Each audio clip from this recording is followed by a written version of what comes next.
Bismillahirrahmanirrahim. Assalamu alaikum. Welcome to NEWSROOM. I'm your host, Umar Khalid. But today is the 31st of January 2022. The first month of the year comes to an end, but we've got a lot of stories to discuss with you.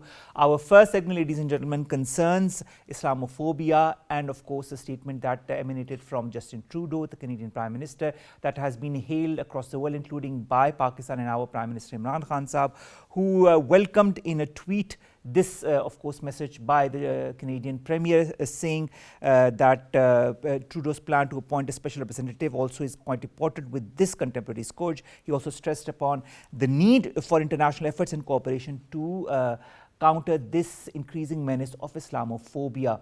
Now, we will be discussing in detail the different aspects of Islamophobia, how and why it has gained momentum, and which are the countries that are working to alleviate this menace. This is our first segment. Our second story, ladies and gentlemen, concerns COVID-19, the latest variant Omicron and the subvariant BA2. Now, there's the BA1 variant and the BA2 variant. Apparently, the BA2, which is the stealth variant, is even more virulent than the BA1 variant. But a lot of cases across the world, including in Pakistan, where more than 7,000 Pakistanis again tested positive for COVID-19 in the last 24 hours. The positivity ratio remains extremely high. What needs to be done? What has led to this increase in number of cases? This is our second story. Our third story, ladies and gentlemen, concerns Pakistan and Afghanistan, the relationship that exists between the two. Moeed Yusuf Saab was on a two-day visit to Kabul. He's, of course, a Pakistan National Security Advisor, and he met with many important personalities in Afghanistan, and they concluded on a very high note, including a lot of collaborations and working together and establishing a high-level committee to handle border concerns. Border concerns, of course, that have been very important in the wake of the last few months.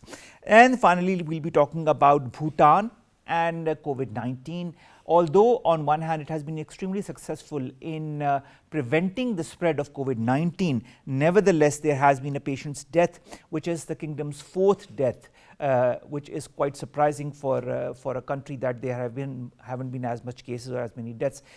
But this death has been mourned by the Premier of Bhutan, and of course fewer COVID-19 fatalities. We would love to hear and understand how the country has gotten so less cases compared to so many others. Let's begin with our first story, ladies and gentlemen, and that concerns Islamophobia, Pakistan's endeavors to talk about it and to alleviate this menace, and of course this latest tweet by Justin Trudeau, the Canadian Premier. More in the following report. In a world marred by xenophobic and far-right political doctrines, emergence of Islamophobia depicts more dangerous phenomena of contemporary world. Islamophobia comprises faith-based hatred, prejudice, contempt, racism, and stereotypes, such that these factors instigate hostile attitude towards Muslim community. Signaling audacious stand against Islamophobia, Canadian Prime Minister Justin Trudeau categorically declared this current menace as unacceptable while announcing appointment of special representative to combat Islamophobia. Premier Imran Khan lauded Canadian counterpart for his unequivocal condemnation of Islamophobia and timely call for action. Pakistan has been proactively urging the Muslim leaders to join hands and jointly counter this contemporary scourge. Earlier, Russian President Vladimir Putin reaffirmed Pakistan's message by stating that insulting Holy Prophet, peace be upon him, is not freedom of expression. Distressing examples of anti-Muslim sentiments are unbridled in contemporary world, as indicated by escalating attacks on mosques and Islamophobic graffiti, exposing Muslims to direct attacks. The rampant prevalence of faith-based hatred directed at Muslims is taking invisible toll upon the community, so it's high time to take unequivocal stand against Islamophobia. Moreover, Islamophobia needs to be countered holistically by the international community and global civil society, especially the UN, as well as the non-governmental organizations and human rights organizations have to hold governments accountable for targeting and marginalizing Muslims. To talk about this menace of Islamophobia, we've been joined currently by two guests, one in the studios, one online.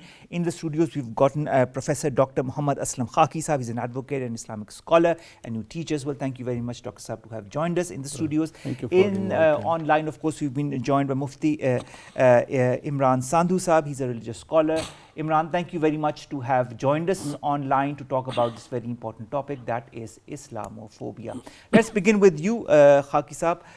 When we talk of Islamophobia, why, in your point of view, sir, is there this continuous fear of a religion that is mostly and 100% peaceful? Yeah, thank you very much. Bismillahir Rahmanir Rahim. This doctrine of Islamophobia, rather a blame against the Muslims at large, was created in a few decades before, when there were some events of terrorism. Even before that, there is an Oriental scholar, Christian scholar, and he's a very good writer and author, Majid Khadri. He came up with some doctrine and which revealed, and he claimed that Islam does not believe in peaceful coexistence.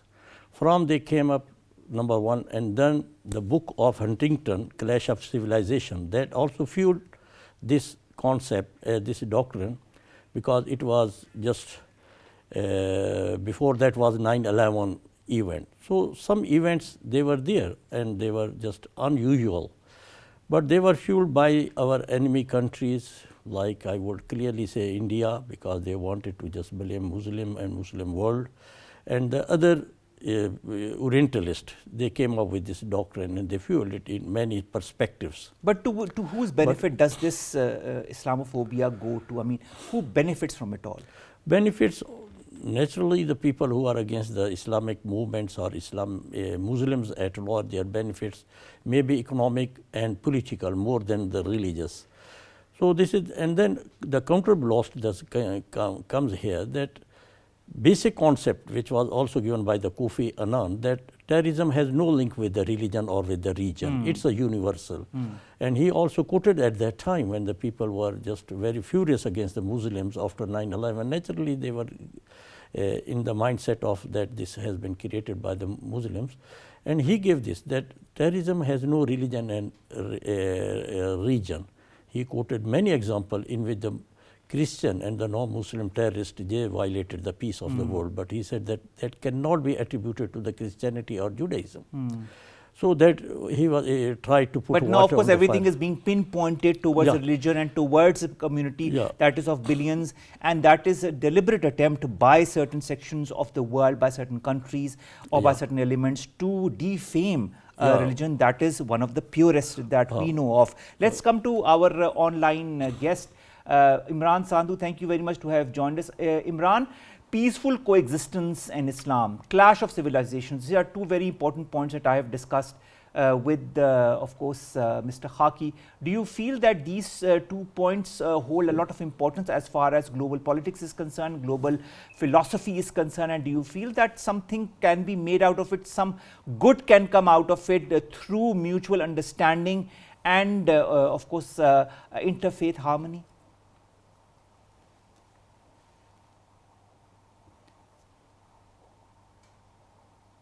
All right, we'll continue talking to Dr. Muhammad Aslam Khaki Sahab.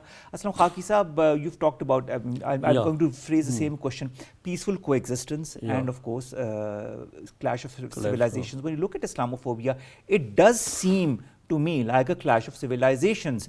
Whether you see what happens in India, now with the current BJP government fueling this hate between Muslims and other religions, Muslims and Hindus, whether it be other parts of the West where people are not allowed to conform to their Islamic practices.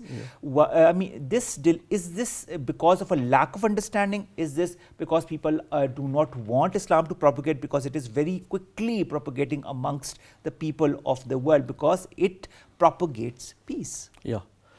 No, there are two dimensions. As far as the purpose and the aim, rather goal of the people who are against the Muslims, whether against Pakistan or against other Muslim countries, they have their political, you can say, goals and economic goals. So, but in this scenario, I would like that it is the duty of the Muslims rather the non-Muslim. So the statement of the Canadian Prime Minister is more important. It is heavier than the opinion of Muslims, 100 Muslim scholars, if they say the same thing. Okay. But because now coming from the mouth of the Prime Minister of a non-Muslim country, I mean, it holds a lot of value. But I'll discuss with you. We've been joined. Okay. All right. We're talking. Yeah. So that is one thing. Number one is that we should just give the example from our own history, as we see the Medina Pact, state of Medina, that was based on the pluralistic, you can say, foundation. Our pact was with the Jews, and we signed that, and we lived peacefully until they violated the pact.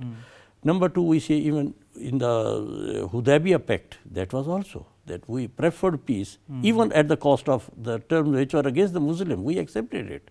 So it is the time to tell the people that we are Muslims, we follow Islam. Islam is a brand, name of the brand.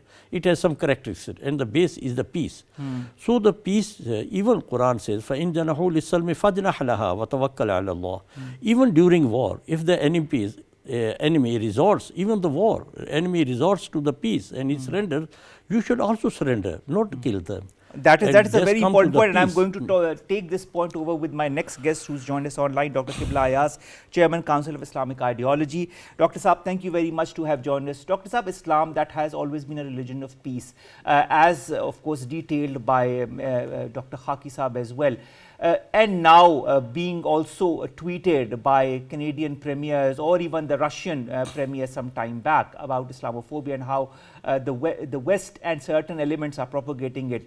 Do you feel that Islamophobia, the whole movement of Islamophobia, is a deliberate attempt to defame Islam?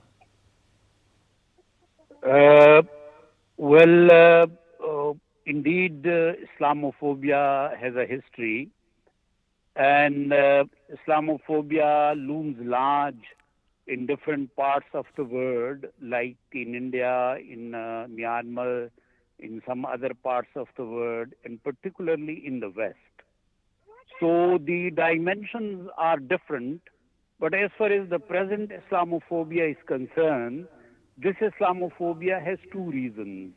One is economic, because, particularly in the Western world, they think that the influx of the Muslims and, the popularity of Islam is causing damage to the European or Western culture. The second thing is that somehow they feel that their population is on the decrease and the population of the Muslims are on the increase. So mainly the present Islamophobia is informed by economic situation as far as I have understood it. But the recent development, like the Russian premier saying that insult of Prophet Muhammad, peace be upon him, cannot be considered part of freedom of speech.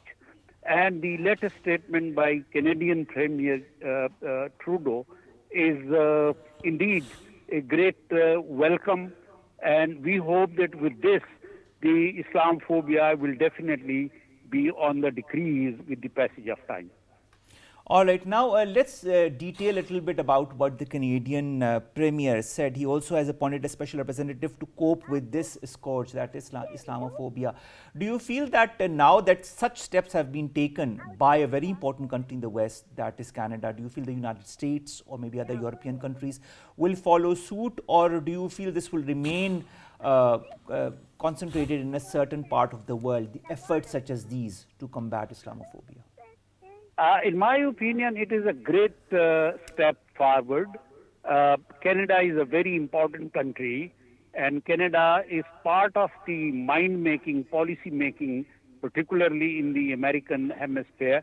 So I take it as a very good gesture, and I think that Muslim leaders should try to use this development as part of the efforts to try to control Islamophobia, and particularly, the whole movement has been led by Prime Minister Imran Khan, who in a very candid manner, he spoke against Islamophobia on international fora. So this is high time that OIC and other organizations working in the West, like the Islamic centers, some scholars, they take benefit from the latest situation, and we hope that with joint efforts things would improve. All right, sir. And finally, Dr. Saab, as far as Pakistan's efforts is concerned, you just highlighted some of those that our Prime Minister has been talking about it on the international fora. Of course, the United Nations General Assembly sessions are just one of the different examples where Islamophobia and this menace has been highlighted by our Premier, but there have been other fora as well. Do you feel that these, when we talk about these on such fora, that the West or the countries that propagate this Islamophobia, this fear of Islam, do they understand it, do they comprehend it, or does it fall on blind ears? Well, definitely, this is like a controversy between two narratives. And there is an alternative narrative within the West. That is the narrative of the common good. And there are great professors who are working on the concept of common good. Like, for example, there was Bernard Lewis, who was an Islamophobe, but there is a very strong group of scholars who are supporters of the common good, and it is very important that we Muslims, and particularly heads of the Muslim countries, should keep in touch with those who are for the common good. And with the passage of time, and common good people are also very strong. There is Chris Seipel, there are many other who are part of the Islamic public square in America, although they are not Muslims. So with these, we hope that if we continue working together, we can turn the tide of Islamophobia towards the concept of common good. Thank you very much, Dr. Qibla Ayaz Saab, Chairman, Council of Islamic Ideology, talking to us and, of course, detailing the efforts that Pakistan has also been putting forward as far as the scourge of Islamophobia is concerned. Dr. Mufti Imran Santoro, who's a religious scholar, also joins us online. Imran, thank you very much to have joined us. Imran, you must have heard our two other scholars, one who's in the studios and one who also joined us online, who's the Chairman of the Council of Islamic Ideology, who have detail a little bit about what Islamophobia stands for, what is the background of it, and how Pakistan has been combating it. And now that the Canadian Premier has talked about it also, it gains a certain momentum. Do you feel other countries are going to follow suit as far as implementing measures against Islamophobia is concerned? Yeah, it's always the first drop of water falling out, and then the other drops follow pursuit. So I think it's a positive step in the right direction. And people who think logically, who know what is culture and how to change the culture, they will always lead for the greater goodness of the humanity, for the greater benefit of the humanity. Islam has been there from the day first of the world, when it was created, from Adam alayhi salam to this time. Islam is a universal message of peace and harmony, and this needs to be culturalized and taught to the Western world. Uh, with the tools that we have today, with the media that we have today, if we work on if we work on the media, especially the media that is creating Islamophobic messages, if these politicians, they work on with them and create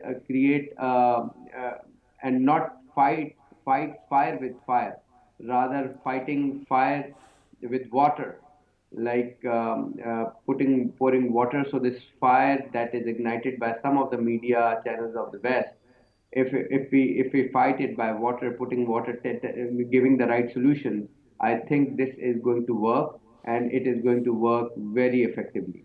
We should be thankful to the Canadian Premier, and we should also be thankful to our Premier, who is taken the right approach, teaching rather than teasing. I would say we should teach what Islam is. We should we should build bridges, not walls, among these cultures, and it is going to become very, I would say, effective way to curb, to reduce, to abolish Islamophobic trends.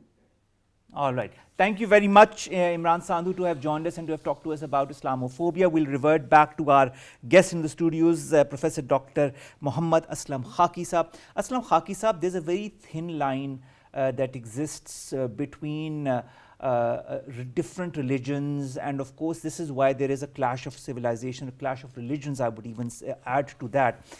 What measures need to be taken by the Western countries, that is our non-Muslim countries, and our Muslim countries including Pakistan, Saudi Arabia, Iran, the Middle East, in order to come to a certain understanding as far as combating this scourge is concerned?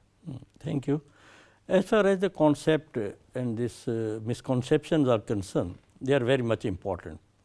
I was in US at Fulbright visiting specialist program and explaining this. The question was just given to me by US Air Force Academy when I was just confronted with there. They said that Islam does not believe in peaceful coexistence. I said, yes, but complete the sentence. He said, how it is? Islam does not believe in peaceful coexistence with the terrorist, as you don't believe in it. So this is number one is claim that we have to just go with such narratives which are coming out, encourage it. We have got our Pakistani Muslim lords in UK Parliament. We should just ask them to just also help there and at the world level. Number two is by conduct. That is a good news that in the past in Pakistan, we have stood with the victims of terrorism, though they were non-Muslims. In the event, tragedy of Sialkot, we stood with the Kumara, not only the general public or the liberal leadership, but even the orthodox people, they condemned it. So same case with there. So we should not, while we are condemning terrorism, we should not, even the Muslim, should not condemn any attack on the Muslims only, but they should also condemn upon the non-Muslims. So they should not differentiate who is the victim, who is the terrorist is terrorist. It has got no religion, no But religion. there's also another thing, I'd like a very short answer on that, Professor Saab, and that is the respect of religion. There is a very, again, a thin line between freedom of expression that the West talks about and who has a lot, and this respect of any religion whatsoever. I'm not just talking of Islam, I'm talking of any religion. When and how can the West understand that sometimes they go a bit too far as this freedom of expression is concerned, to such an extent that religions are tainted, including Islam? This is what the need of the time is, that we should also tell them. But at the same time, we should also show respect and acceptance of the non-Muslim leadership, whether that is the political leadership, whether that has a religious leadership. We should also, and we should condemn any attack on them. Even at Facebook, if something appears which we say that they are against the non-Muslims religious leadership, we should condemn it. And I have seen it on Facebook. If somebody has put any you say statement which is contemptuous to the leadership, religious leadership or religion of minorities, the Muslim participants, they have reacted against it. And so that is how things should be. This is, we should prove by our conduct. Of course, that is very important. One should prove by our conduct, and I think good conduct and a proper understanding and making people understand what our religion stands for can go a long way in the West, and other religions also understanding what our faith stands for, and maybe somehow, somewhere along the line, they will understand that what Islamophobia, this fear of Islam is completely something that doesn't need to exist, because Islam is not a fear, it's not a religion that needs to be feared. I say that it is an illusion, doctrine. I agree, and on that word I'd end is this Islamophobia, as Professor Khaki Saab has said, is an illusion, and this is what we need to break, this illusion. This ends our first segment, ladies and gentlemen. Our second story concerns Omicron, concerns the different variants, including the stealth, and of course, I'm talking of the pandemic, that is COVID-19, and how it is rapidly spreading. More than 7,000 cases again in Pakistan in the last 24 hours. More in the following report.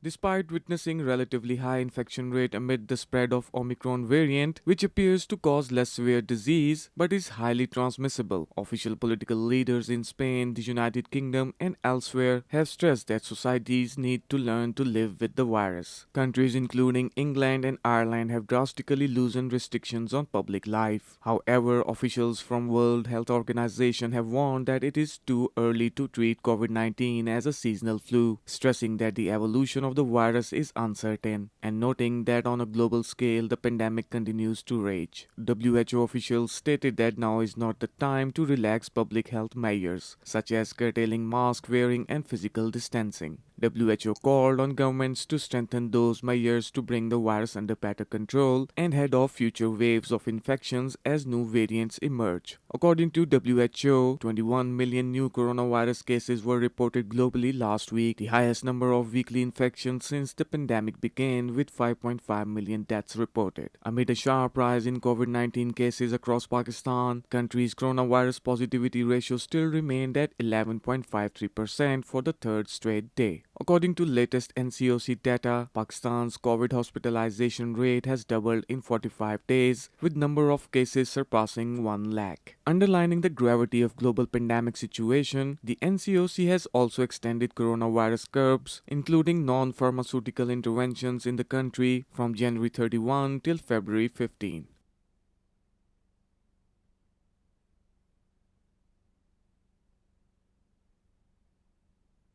As we always do, on the pandemic, on Omicron.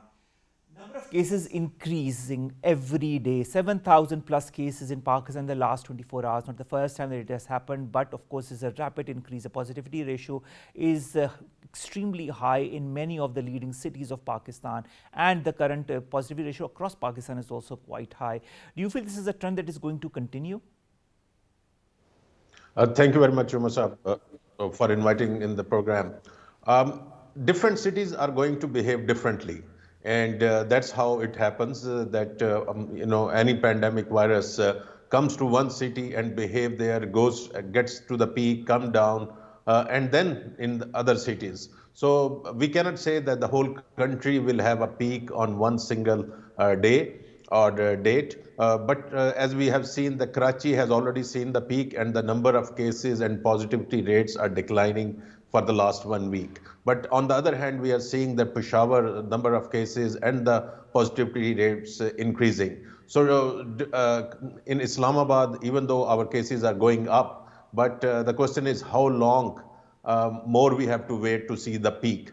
And I think normally in other countries, what we have seen is around 6 weeks time when this virus reach its peaks level and then start declining. So each city is gonna see when the cases started and the interval between them and the 6 weeks. And that's, again, I just remind this is approximate numbers. These are not like hard and fast or mathematical rules that only in 6 weeks the peak will come, but it's just an approximate idea. But Dr. Saab, you talk about the peak that is about 6 weeks, but nevertheless, the fact also remains that if you do not follow the SOPs, the peak will continue for even more time, or if you do not get yourselves vaccinated or boosted for that matter. Now, speaking of the vaccinations and of course the booster shots, a lot of apprehension also remains as far as the booster shots is concerned. Some people say, oh, the side effects are extremely hard. Others say that it is going to cause long time side effects that will be extremely bad for your body and for different organs. Then there are others who say, oh, anyways, we are going to get Omicron one way or the other, so why get the booster shot? What is your comment on that? So actually, in the start of vaccinations, people may have doubts, and it was okay to have those doubts. But now billions, I think 9 billion doses have been administered of different vaccinations. And we haven't seen any major side effects of any vaccines. What we know for sure that at this time, if you are not vaccinated and get a coronavirus, even the mild one, there is a certain percentage, 4 to 10% of those who will develop long COVID. That means they will have the side effects of disease, including the blood clotting issues, heart disease issues, and other different manifestation of it for months to come, and we don't know how long they will stay. So the risk of not getting vaccine is much more. And yesterday, the latest data which CDC US released is that if you are vaccinated, fully vaccinated, your risk of getting infection is 5 times less as compared to the unvaccinated one. But your risk of dying is 50 times reduced.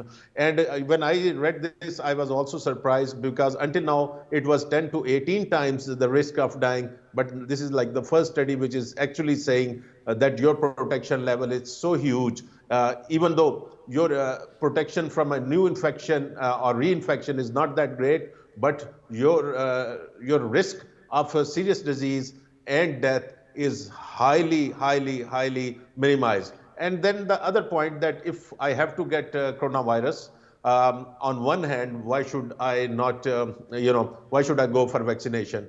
Until now, many people who had coronavirus before are getting Omicron too. So having a prior infection is no guarantee to save you from the second infection or the third infection. And many times they are not mild and they could be serious too. So the best, safest route for your safety is to get vaccination and follow SOPs, which is wear the mask, avoid crowds, and improve the ventilation of your offices or houses. That is very important, to improve the ventilation of your house, and need to open all the windows as much as you can, even in your houses or apartments. Now, as far as vaccinations are concerned, at different age groups that are being vaccinated, Qatar has just approved the vaccination, the Pfizer vaccination for the 5 to 11-year-olds.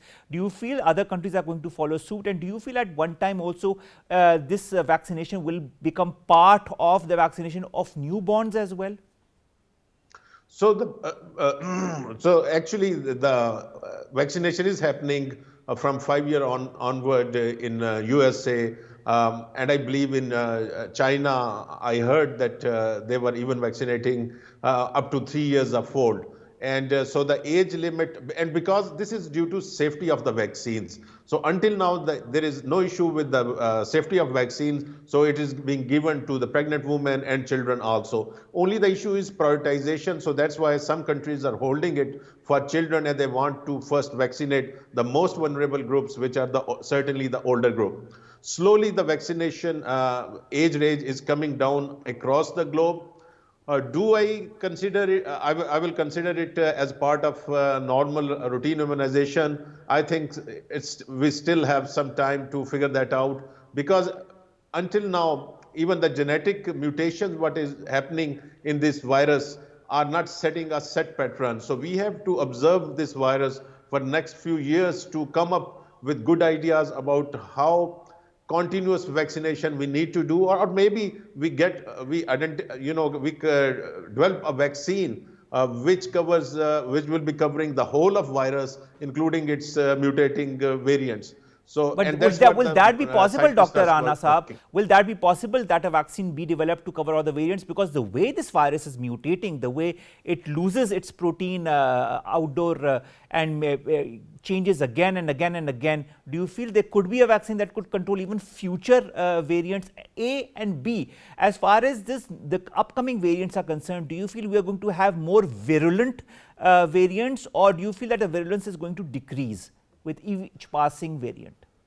So the first question, can we have a vaccine which covers different variants or does not affect by its mutation? Yes. So for that vaccine to develop, we have to target like the whole of the virus and not just focus on one part. And most of these vaccines, RNA vaccines, especially Pfizer and Moderna, they were focusing on one specific part which the virus was using to enter into the host cells. So that's possible and that's doable, that you come up with a different methodology of developing your vaccines, and it has been done in the past. So yes, it can be done. Second is that the next variant, will it be more virulent? That we don't know. But possibility, there is always a possibility that the next variant could be more virulent or more transmissible. It can happen.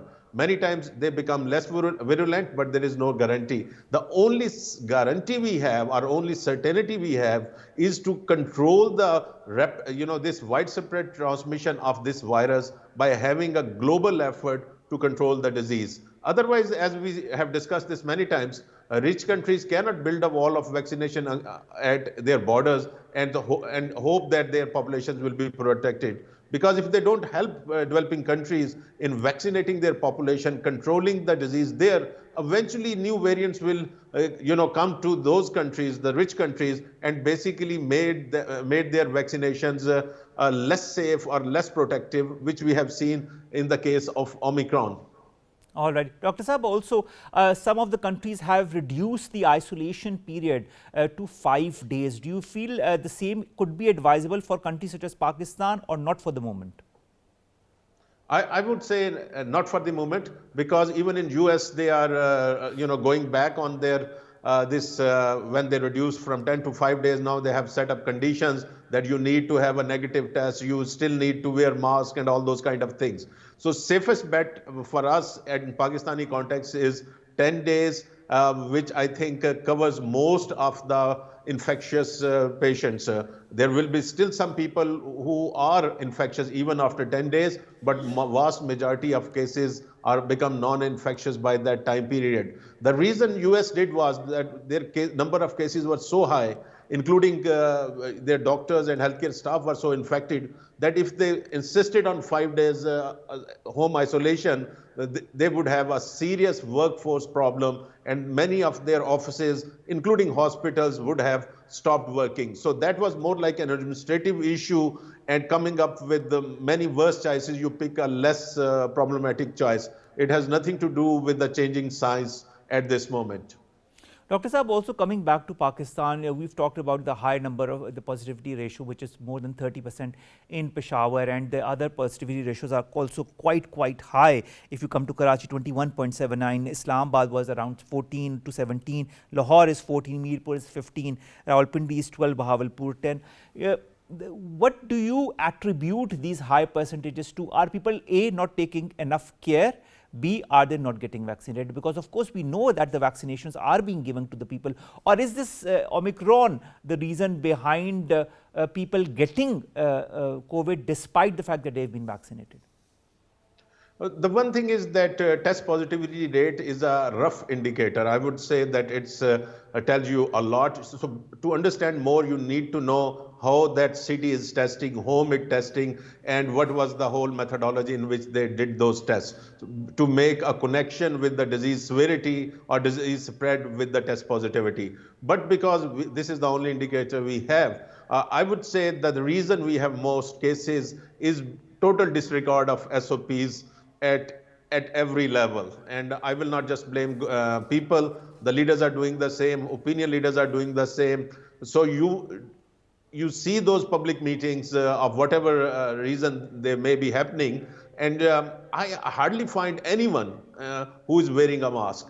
And that's a major problem, and that's how the spread is happening, because Omicron was 4 to 10 times more infectious than Delta. So it just need a little time and little opportunity to spread to others. And that's how it has happened. People are not following SOPs. And sometimes those who are wearing masks are ridiculed, and they make fun of them. But that's the problem. And I think government has to come up here with better risk communication strategies, educate the public, and take them along in its development of SOPs. All right, Dr. Saab, there's also another fallacy or question mark that a lot of people ask, and that is about pregnant and lactating women. Can such women take the vaccine?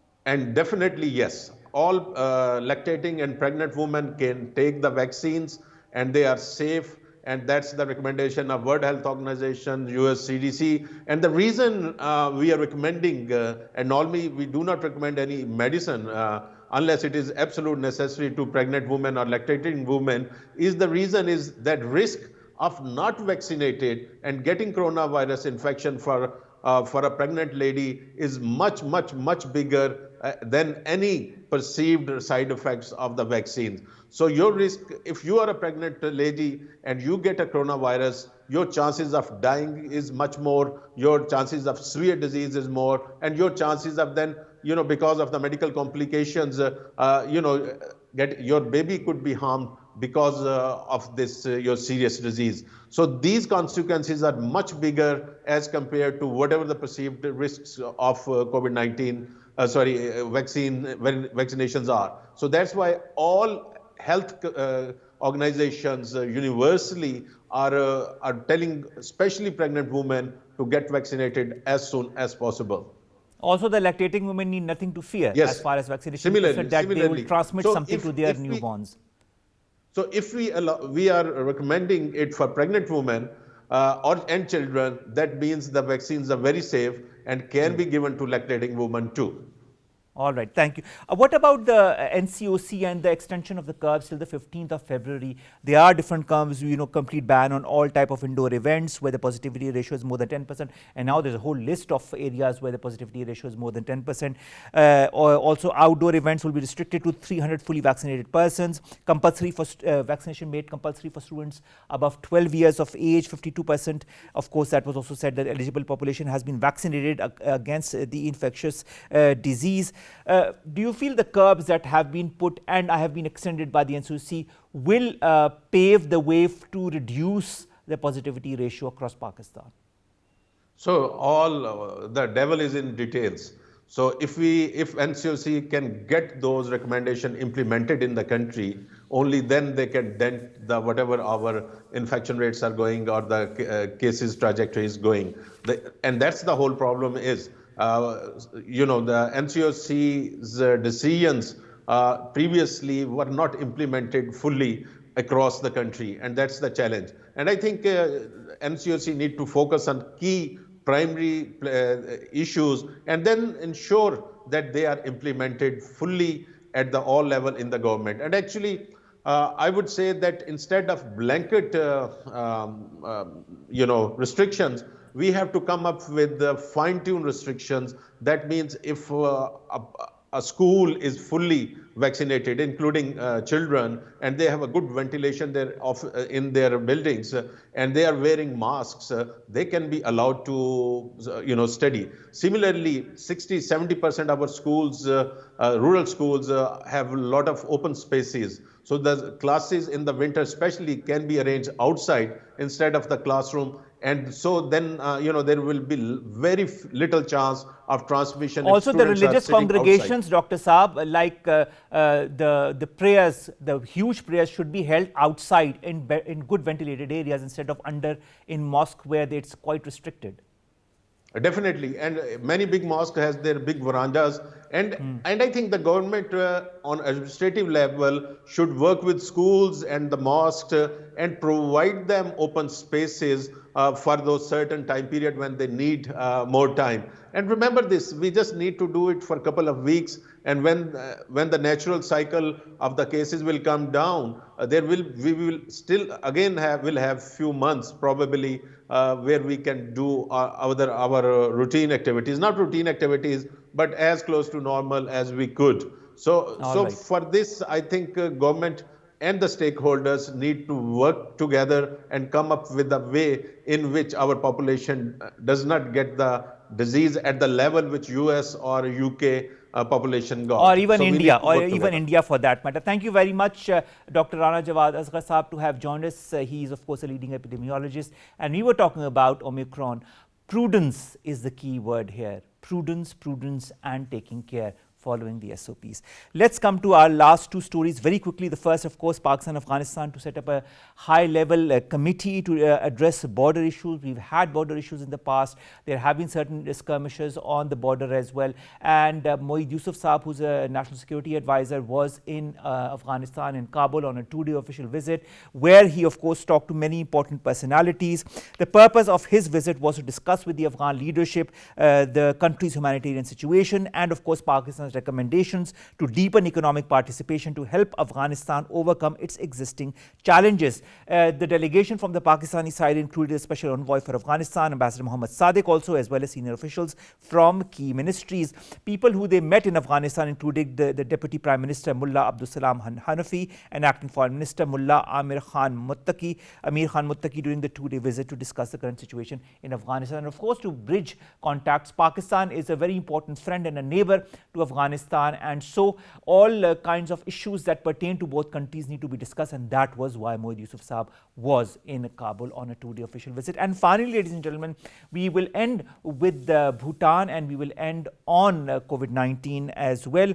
Now, Bhutan has had a great success as far as combating COVID-19 is concerned. The number of cases has been exemplary and really extremely low, but there have been cases as well of death. The kingdom's 4th death happened very recently of a patient, and Bhutan's Prime Minister mourned this rare COVID death and said that it felt like a bullet. Although the number of deaths or the number of casualties or the cases is quite less, nevertheless, it's important to note that the government reacts to every single case that leads to a death, and we can see that when a leader talks about his countrymen or feels for his countrymen, country moves forward as well. And of course, it's very humane from any leader's side to talk about his populace and of course the people that he governs. With that, ladies and gentlemen, we come to an end of today's newsroom. We'll see you inshallah tomorrow with new stories and segments that pertain to you, us and Pakistan. Stay safe, follow the SOPs and get yourselves vaccinated. We together can combat this menace that is COVID-19. Allah Hafiz.